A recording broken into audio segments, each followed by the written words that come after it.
여러분 13절의 말씀에 보면 이제 사람들이 어린아이들을 예수님에게 데리고 옵니다. 근데 제자들이 이것을요 막았어요.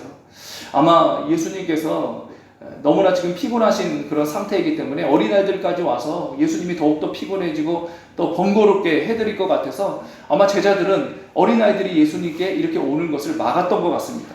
그런데 예수님께서는 이것을 보시고요 굉장히 노하셨어요. 분노를 하십니다.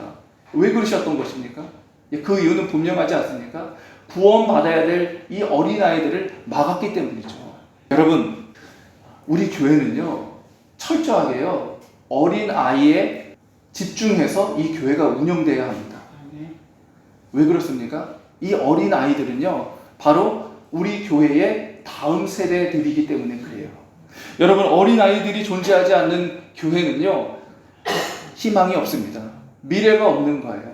어린아이들이 존재할 때만 다음 세대가 있는 것이고 그 교회의 미래가 있을 수 있다는 것이죠. 여러분, 그렇기 때문에 이 예수님의 이 말씀을 우리는 그냥 관가하시면 안 되는 거예요. 그냥 예수님께서 그냥 뭐 한번 이렇게 하신 말씀이다 그런 의미로 받아들이면 안 된다는 거예요.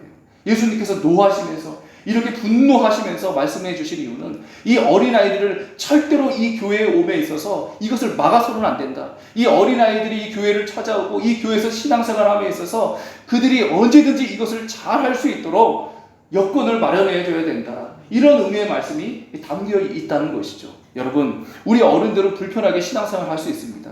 그러나 어린아이들은 그렇게 신앙생활 하도록 내버려두면 안 된다는 거예요. 어린아이들이 이 교회에서 신앙생활을 잘 할 수 있도록 모든 여건과 상황들을 어린아이들에게 맞추는 교회가 정말로 주님이 기뻐하시는 교회요. 정말로 하나님의 나라를 위한 교회라는 것이죠.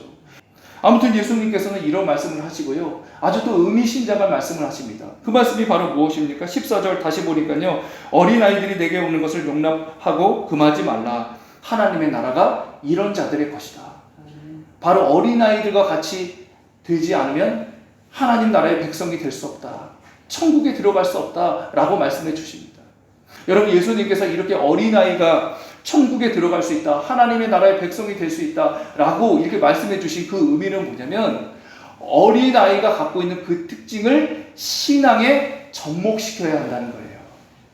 그 특징을 신앙에 접목시키는 사람이 정말 하나님 나라의 백성이고 이 사람들이 천국에 합당한 자임을 지금 말씀해 주시고 계신 겁니다. 여러분, 이 당시에 어린아이의 특징 저는 한 3가지로 좀 정리해 보았는데요. 첫 번째는 뭐냐면요. 어린 아이들에게는 이 개방성이 있다는 거예요. 수용성이 있다는 것입니다. 여러분, 우리 어른들은요, 뭔가를 이야기하면 자꾸 그것에 대해서 깊이 생각을 합니다. 그것이 옳은지, 그른지 판단을 합니다. 그런데 어린아이들에게는 그런 것이 없다는 거예요. 아직 뇌가 완전히 발전된 상태가 아니기 때문에 발달에 가고 있는 그런 상태이기 때문에 어린아이들은 단순하다는 겁니다. 누가 무언가를 얘기하면요, 그것을 그대로 수용해요. 그렇게 그런 어린아이들의 그 특징, 그런 수용성, 개방성이 있다는 것이죠. 여러분, 우리 그리스도인들에게도 이런 수용성과 개방성이 있어야 된다는 거예요. 말씀에 대해서 의심하지 않고 내 기준으로 판단하지 않고 주님에 대해서 내 기준으로 판단하지 않고 그대로 받아들일 수 있는 이 수용성, 개방성, 그것이 있어야 한다는 것이죠. 여러분, 예수님 당시 이 종교 지도자들은 어땠습니까? 이런 어린이 아이들의 특징이 없지 않았습니까? 그들에게는 이런 수용성, 개방성이 없었어요. 그러니까 예수님께서 뭔가를 얘기하면 자꾸 자신의 생각으로 판단하고 반대하고 주님을 받아들이지 않고 그러지 않습니까? 그러니까 그들은 천국의 백성이 될 수 없는 것입니다. 두 번째로요, 이 어린아이들의 특징은 뭐냐면 바로 의존성이라는 거예요. 의존성. 여러분, 이스라엘 사이에서 이 사회적인 약자, 경제적인 약자를요, 하나님께서는 이렇게 말씀해 주셨어요. 고아, 과부, 개, 레위. 이 4부류의 사람들이요, 이 사회적인 약자요, 경제적인 약자라고 말씀해 주셨어요. 고아가 포함되고 있습니다. 여러분, 그렇기 때문에 이 당시에 만약에 부모가 없이 고아로 살아간다, 홀로 살아간다, 이것은 상상할 수도 없는 일이에요. 여러분, 그렇기 때문에 어린아이들은 철저하게 부모를 의존할 수밖에 없습니다. 부모를 의지할 수밖에 없습니다. 부모를 떠나서는 살아갈 수가 없거든요. 먹고 살 수가 없거든요. 생명을 부지할 수가 없거든요. 여러분, 바로 우리에게 이런 어린아이의 특징이 있어야 한다는 거예요. 여러분은 하나님만 의존하시며 의지하시며 살고 계십니까? 세상도 의지하고 하나님도 의지하는 그런 자들이 아니라 오로지 하나님만 의존하시고 의지하는 그런 삶을 살아가고 계십니까? 여러분, 마지막은 뭐냐면요, 겸손성입니다. 겸손성. 여러분, 이 당시에 어린아이들은요, 정말로 겸손할 수밖에 없는 그런 분위기였어요. 지금 어린아이들은 이렇게 얘기하실 수 있을 거예요. 아이고, 지금 어린아이들 보니까 아주 그냥 영악해가지고 겸손하지도 않고 그냥 자기 주장 다 하고 그러더라. 근데 예수님 당시 이 사회적인 분위기에서는요, 자이든 타이든 간에 겸손할 수밖에 없습니다. 예수님 당시에는 이 어린아이들은 이렇게 얘기해서 좀 그렇긴 하지만 인간 취급을 못 받았어요.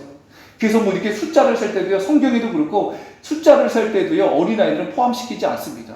그냥 하찮은 존재로 여겼다는 거예요. 그런 사회적인 분위기가 있었기 때문에 어린아이들은 자이든 타이든 간에 무조건 겸손할 수밖에 없는 거예요.